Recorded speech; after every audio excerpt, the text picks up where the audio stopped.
भैया यार का तो नजर बा का चीज के देखत बा तो तू साल भर से ही खेत पर नजर है, साल भर से ही खेत पर नजर है। नहीं भोसड़ी वाला बेचत बा आ न कोई समझ में आवत है, लेकिन हमके साल भर से नजर है पर बा। जब नजर में बैठ गल बा एक हथिया लिया जा। हाँ भैया बोला, खाली बोल के देखा भैया। अरे जब जब हम रास्ता से गुजरी ला तो हमरे दिमाग में घुसेला जब पियर बार खोलब रघुआ के खोज कर ओसे कैसुओ से है जमीनिया लेवे के है।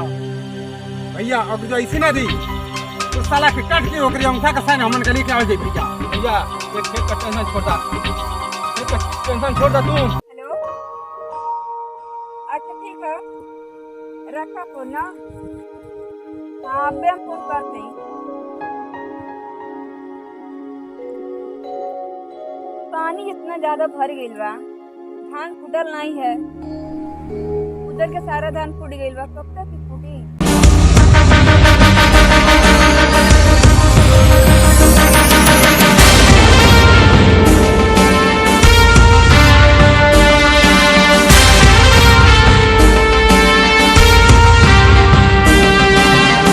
जमीनिया हरीफ कर रखिए, हरीफ कर। हां भैया ये जमीन का जमीन है। ओए कुत्ता सन आ गइला, जमीन हट पे बात कर थवा। कुत्ता के नजर लेके आ गइले सन। पहले अपन बाप के भेज, बाप के। ए गजरार कुत्ता, पहले बेडी से नहीं बट बेडी से एकर गर्दन उड़ा दे। बहुत बोला था, बहुत बोला था भैया ये सासुरी बहुत बोला थी। अगर औरत ना रहत ना तो इधर गुजरी गुजरी काट देती। ए तो भैया सही लेके तनी औकात में बात कर। ओए करिए बात। चुप चुप। खबरदार के भेज, बाप के। एकर जवानी काट दे। ना मर्द हवा ना मर्द। अरे भैया, एक मर्द एकर इज्जत बना दे, एकर इज्जत है लूट ले। भैया अगर औरत ना रहत ना तो जबान अलग कर देती हम। ओए। औरत वाले का होला भैया? ना मर्द। औरत वाले का होला? हिजड़ा हवा से हिजड़ा हिजड़ा। अरे भैया एक औरत से चैलेंज दे दिया। वाह वाह वाह वाह, क्या बात है। एकर इज्जत उतार दे, इज्जत एकर उतार भैया दे। देखा ये तो एकर इज्जत बा। कान ज्यादा चला था, एकर जमानिया काट दे। हाँ भैया हाँ, ये बोले लखना रह जा भैया। मौगा मौगा सन भैया ये मौका बनौला सो मौगा वतन मौगा। एकर एक इज्जत औरत उतार के दे। मुंह पंगा ले खवा। मर्द होगा तो एक मर्द से पंगा लेके देखा। पूरी बात क्या एकर भैया जबान उतार दे। हम तो कहा थी कि न अगर जबान नहीं ना केहू से बोली। बचावा बहुत बोला था भैया। क्यों बा तो ये क्यों बा काट दिया इंसान। सोने का नाश करे वाला ये धरती पे आई, सोने का नाश कर दी। नाश बोला के मन करे ओके बोला कौन बच्चा लो ना। क्यों बा ले चल, ले खींच के ले जा, लेके चला भैया चला ले चल खींच के आगे। जल्दी चला भैया डेरा बहुत चिल्ला थी। बचाओ क्यों बा अरे क्यों ना बचाई। अरे भैया क्यों ना बचाई।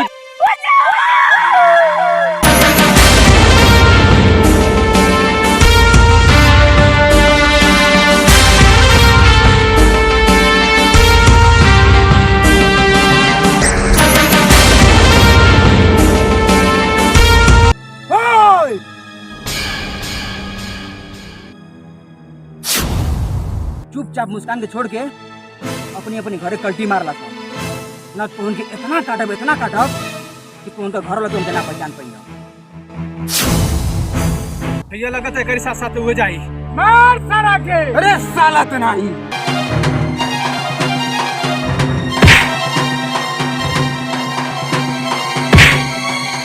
अरे साला कब से कतर नहीं मुस्कान के छोड़ के चुपचाप यहाँ से निकल जा सब। ना मन लेना अब ले भोग। अरे साला हमारे भाई को मार देला। मार सारे के। जान से मार दे।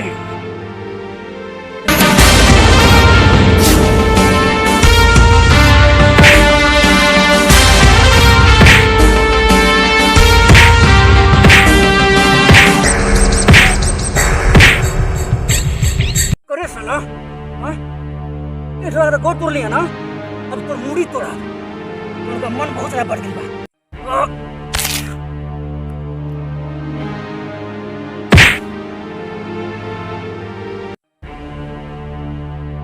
उनके साथ ऐसे होगा कि चाहिए और हमरे भाई के मुआवले है, हमरे भाई के तो मुआवले है।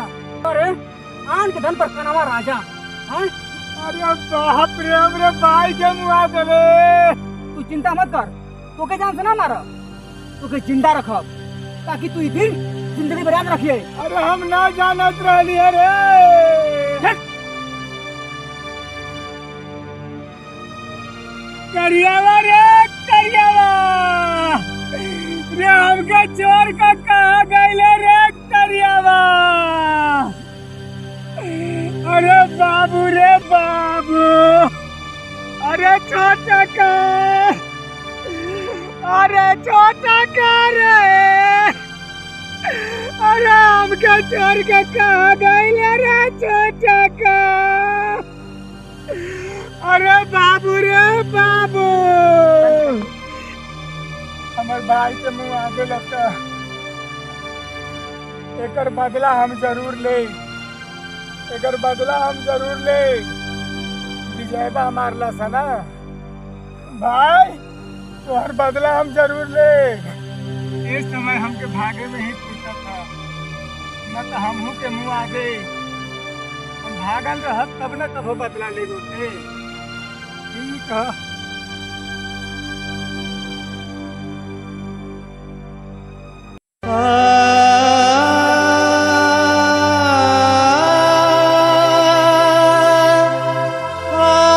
मुस्कान, तू चिंता मत कर, जब ले हम जिंदा आएंगे तब तो तेरे परिवार पर तेरे पर क्योंकि आग न उठावे देगी। हम ये सोचत हैं कि अगर आप यहाँ न आइल रहता तो कुत्ता सा हमार का हाल करते हैं।